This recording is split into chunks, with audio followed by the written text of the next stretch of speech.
Are you a podcaster? Maybe you've got that big idea and you're looking for a network to join. The multi-award-winning Ozcast Network can get your content to eyes and ears all over the world. Join now for the first month free, and you could be featuring this sound at the beginning of your podcast. Ozcast. Simply head to ozcastnetwork.com for details. Ozcast.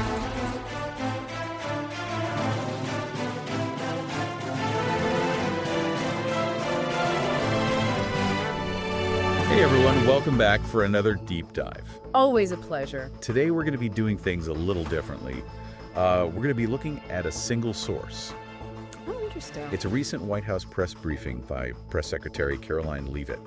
And we're going to kind of go through it and see what we can learn about, how the current administration is framing things and what their priorities are. I like it going straight to the source. Yeah, it's almost like we're getting a sneak peek into their playbook. So to kick things off, Leavitt dropped a bombshell right out of the gate. Oh, really? Yeah, Apple is investing, get this, $500 billion into U.S. jobs and manufacturing over the next 4 years. That's a huge number, $500 billion. That's got to be the largest investment in American industry ever, right? Yeah, I think you're right on that. And it really signals a belief in the direction of President Trump's second term, especially this early on. Yeah, you don't make that kind of commitment unless you're pretty confident about the future. Exactly. And, all those commentators who were skeptical about Trump's whole manufacturing nation idea. Right. Well, this could really shake things up. For sure. We're talking about 20,000 new jobs, potentially high-paying ones, across 9 states, from coast to coast: Arizona, California, Iowa, Nevada, North Carolina, Michigan, Oregon, Texas, and Washington. That's a pretty wide spread. Yeah. It'll be interesting to see how this plays out in terms of job distribution and, the types of positions that are created. Yeah. Will the benefits be felt across different industries and income levels? Or will certain sectors and regions see more of an impact? Right, that's a key question. So lots to unpack there. But then Leavitt shifted gears completely to the border. Okay. She claimed that illegal crossings have plummeted by a massive 94%, the lowest in 15 years. Wow, 94%. That's a dramatic drop. Yeah, and she even mentioned that on one particular Saturday, there were only 220 illegal crossings. 220. That's a stark contrast to the numbers we've seen in the past. Now, she attributes this to the administration's approach to border security, but I do think it's important to consider, other factors that might be contributing. Totally. What else could be influencing this trend? Well, global migration patterns, for one, and economic conditions in other countries. Even things like seasonal changes can have an impact. Right, that makes sense. Leavitt also brought up what she called a reverse migration effect. Okay, interesting. Where migrants are actually choosing to return home instead of trying to enter the U.S. So they're turning back. Yeah. And she pointed to the closing of a migrant shelter in San Diego and NYC Mayor Eric Adams' announcement about closing the Roosevelt Hotel migrant shelter as evidence of this trend. It's certainly a narrative the administration is pushing, but I think we should always be cautious about attributing complex situations like migration patterns solely to one set of policies. Definitely. Now, for something that's really caught my eye, Okay. Leavitt introduced this initiative called Doge. Doge. Like the meme. Yep, you heard that right. It's actually named after the meme. Apparently, President Trump is a big fan. Oh, boy. I can only imagine the jokes on Twitter. But, okay, let's dive into what it actually is. So it's essentially President Trump's plan to boost government efficiency and cut waste. Okay, and how does it work? Well, believe it or not, it's actually pretty straightforward. Federal employees are now required to submit weekly reports. Weekly reports. This 5 bullet points outlining their accomplishments. 5 bullet points. Huh. Sounds simple enough. Right. But this seemingly benign requirement has actually sparked a lot of controversy. Really? How so? Well, some people see it as a form of excessive micromanagement, and others worry that it could lead to job cuts down the line. I can see how that would create some anxiety. And what's Elon Musk's role in all of this? Oh yeah, I forgot to mention that. He's the one leading the charge on Doge. Apparently, he's implemented similar strategies in his companies. That's an interesting choice. Bringing in someone from the private sector to shake things up in the government, it definitely adds this whole disruptor element to the mix. For sure. But, Leavitt defended the program, emphasizing its focus on accountability and making sure that taxpayer money is being used effectively. Okay, so it's about efficiency and transparency. But does it really take Elon Musk to achieve that? I mean, what about past government efficiency programs? How have those worked out? Those are good questions. Yeah. I mean, is this really an effective approach to leadership? Or is it a step too far in terms of executive power? Right, right. And speaking of shaking things up, the White House is also changing how they handle press access. Oh, this should be good. Leavitt announced that from now on, the White House press team, not the traditional White House Correspondents Association, Oh, will decide which outlets get access to spaces like Air Force One and the Oval Office. wow, that's a major departure from how things have always been done. Yeah. And, it could have significant repercussions for news coverage, because essentially it gives the White House much greater control over which journalists get to ask questions and shape the narrative. Exactly. And Leavitt presented it as a way to level the playing field and give newer outlets a chance, including those outside the usual Washington circles. I see. But not everyone is buying it. The Associated Press actually filed a lawsuit challenging Leavitt's decision to bar them from specific press events. Oh, wow. So they're pushing back. They claim this move limits press freedom and could lead to biased coverage. Yeah, this raises some really important questions about, the balance between government transparency and the potential for media manipulation. Totally. And it makes you wonder how this might impact the news you as the listener receive, right? If certain outlets are favored or excluded, could that affect the information you're exposed to and the perspectives you encounter? It's a very valid concern. And just when you thought it couldn't get any more interesting, Leavitt dropped another bombshell. Elon Musk will be at President Trump's next cabinet meeting Oh, boy, what for? to discuss Doge's progress. Okay, now this is where it gets really interesting. I mean, what will that meeting be like? Will there be any pushback from cabinet members who were seemingly blindsided by this whole Doge initiative? Right. Leavitt claims that everyone's on board, but you can't help but wonder if things might be a little more tense behind the scenes than she's letting on. Definitely. It'll be fascinating to see how those cabinet meetings unfold and if any dissenting voices emerge. I mean, it could speak to a real disconnect between the administration's messaging and the reality on the ground. Absolutely. So many questions. So many unknowns. Will Doge succeed? Yeah. Will this press pool shakeup backfire? I guess we'll have to wait and see. Stay tuned. Yeah, it really does feel like we're getting a look behind the curtain. And speaking of things heating up, remember that lawsuit from the Associated Press over the changes to the press pool?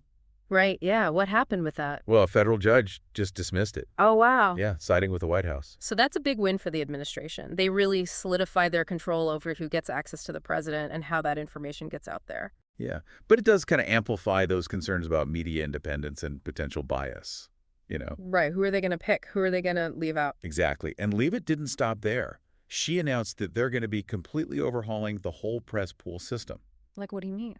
giving even more power to the White House press team and essentially sidelining the White House Correspondents Association. So what does that even look like? I mean, who decides which outlets are considered worthy? What criteria are they using? Yeah, that's a really good question. It definitely opens the door for potential favoritism and could create like an echo chamber of voices that are aligned with the administration, Yeah, it really does feel like a power play. And it kind of reflects that growing tension between the government and the media, doesn't it? Yeah, for sure. Leavitt, of course, framed it as, an opportunity to give a voice to newer platforms and outlets that are outside of that, traditional Washington bubble. Right, give the little guy a voice. But, some people see it as a blatant attempt to control the narrative. Well, I mean, it's hard to argue with that. It's a move that definitely warrants some scrutiny.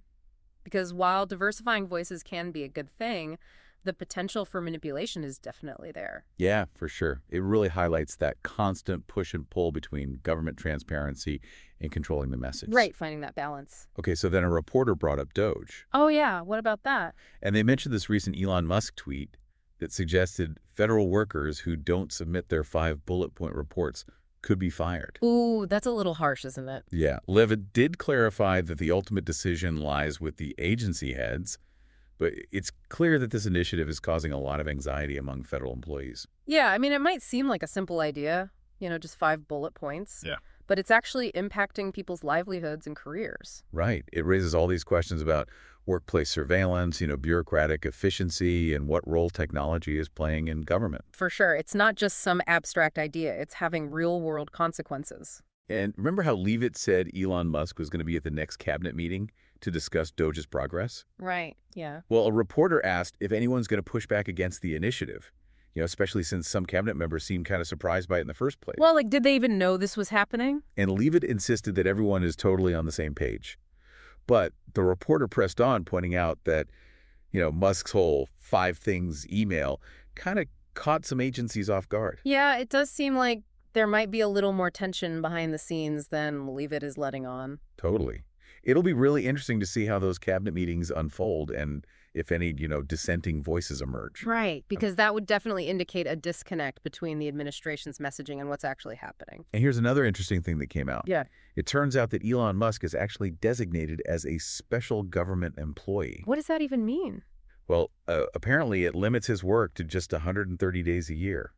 Oh, so he's not a full-time government employee? Right, and it makes you wonder if that's going to impact his ability to lead Doge effectively. Yeah, I mean, 130 days isn't a lot of time to implement a program as ambitious as Doge. It suggests that his involvement might be more limited than we initially thought. Right, and it also raises questions about the long-term sustainability of the program. If it relies so heavily on one individual, what happens when they're not around? Yeah, it's not exactly a recipe for long-term success. Okay, so then a reporter totally changed the subject and asked about the recent dip in consumer confidence. So changing gears. Yeah, they wanted to know, what the administration's message is to Americans who are worried about things like tariffs and how they might affect prices. Okay, so bread and butter issues? Yeah, Leavitt acknowledged the economic challenges that people are facing, but maintained that, President Trump is committed to lowering the cost of living for everyone. Right, but how are they going to do that? I mean, that's the real question. It's a very complex relationship between economic policy, global trade, domestic politics, all of it. Yeah. And it'll be interesting to see how these policies actually play out. Yeah. Do they actually achieve their goals? Right. I mean, actions speak louder than words. Exactly. Leavitt then fielded a bunch of questions about various other Trump policies. Like what? Everything from the border wall to an investigation into leaks within the administration to the conditions at Guantanamo Bay. Wow, so a little bit of everything. Yeah, and her responses were pretty consistent, defiant, defending the administration's actions, reiterating their commitment to President Trump's agenda. That sounds about right. I mean, she's a very skilled communicator. It's her job to defend the administration's policies and present them in a positive light. Yeah, she's definitely good at deflecting criticism and framing things in a way that aligns with their narrative. Right, spin it the right way. She also pointed to this recent poll that showed, strong public support for a lot of President Trump's policies. Okay, interesting. Like what? Things like deporting illegal immigrants, investigating government waste, and banning transgender athletes from women's sports.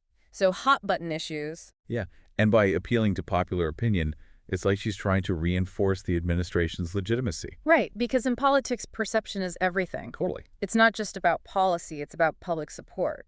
And then bringing it back to Apple's investment, a reporter asked what that signals about President Trump's economic vision. Okay, so back to Apple. Yeah, and Leavitt emphasized President Trump's deal-making skills and his focus on, bringing back American jobs and fostering innovation. Right, so classic Trump. She basically portrayed the Apple investment as this huge vote of confidence in his leadership. Right, and a big FU to all those who doubted his ability to revive American manufacturing. Exactly. Yeah. But it'll be interesting to see, if this investment actually leads to a widespread resurgence of American manufacturing. Right, because it's one thing to announce a big deal, but it's another thing to actually see it through. And we can't forget about the potential downsides. Could this investment displace existing jobs or lead to increased automation? What are the environmental considerations? Right, those are all valid questions. It's important to look at the full picture, the potential benefits, but also the potential risks. Exactly, because large-scale investments like this always come with, a lot of potential consequences. For sure, both positive and negative. And it seems like some Republicans are getting a little uneasy about, the speed and potential disruption caused by the administration's budget cuts, especially the ones tied to Doge. Oh, interesting. So there's some pushback even within the party. Yeah, and it highlights this tension within the Republican Party between, those who are more fiscally conservative and those who are willing to embrace these more disruptive methods to achieve their goals. Right, the old guard versus the new guard. And Leavitt countered by stating that the American people overwhelmingly support the budget cuts. Cuck. And that the administration is fulfilling its promise to eliminate government waste and fraud. Right, appealing to the people. But then a reporter brought up this comment that President Macron made during his recent visit. Oh, yeah, Macron, what did he say? He basically cautioned against making any deal with Russia regarding Ukraine, that would amount to like a surrender for Ukraine. Right. And they pointed out that while the administration has been very vocal about potential concessions from Ukraine, they've been pretty silent about any concessions that Russia might make. Yeah, that's an interesting point. That makes you wonder if the administration is really considering both sides of the equation. But Leavitt totally sidestepped the question, refused to give any details about ongoing negotiations. Okay, playing it close to the vest. Yeah, she just reiterated President Trump's commitment to ending the war in Ukraine and, achieving peace in the Middle East. Right, but that doesn't really address the reporter's question, does it? No, not really. Yeah. And she didn't offer any concrete reassurances about, the balance of concessions in any potential deal. So a lot of vague promises, but not a lot of specifics. It seems like the administration is trying to project this image of strength and decisiveness. Right, America first. But the reality is, much more nuanced. Right, there's a lot going on behind the scenes. And there are definitely valid concerns about transparency, potential bias, and, the long-term effects of these policies. Right, I think that's a good place to wrap up this section. Wow, this press briefing has been like a roller coaster. I know, right? It's like we've been all over the place. From that massive Apple investment and all the talk about border security. To Elon Musk heading up a government program and that shakeup with the press pool. It's definitely been a wild ride. Yeah. So after taking it all in, what would you say are like the key takeaways here? Well, I think one thing that really stands out is the way the administration is using its power. In what way? Well, we see them trying to shape things in different areas. Like with the Apple deal, they're trying to influence the economic landscape. Okay, yeah, that makes sense. And then with the changes to the press pool, they're trying to control the flow of information. Right, it's all about controlling the narrative. Exactly. And we can't forget about the role that companies like Apple are playing in all of this. I mean, their investments can have a huge impact on jobs and the economy as a whole. Yeah, and then you've got Elon Musk, who's basically become a key player in shaping government operations through Doge. It's crazy to think about. I mean, it's like the lines are blurring between government, big business, and technology. It's a whole new world. It really makes you think about who's really in charge and who benefits the most from these power shifts. Right, because at the end of the day, it's the American people who are affected by these decisions. Absolutely. So for everyone listening out there, this is kind of a call to action. Don't just passively absorb the news. Think critically about the information you're getting. Exactly. Question everything. Where is it coming from? What are the different perspectives? And how might these things affect you, your community, your future? Because the future of our democracy depends on people being engaged and informed. It's up to all of us to shape the world we want to live in. So that's it for this deep dive. Until next time. Stay curious, everyone.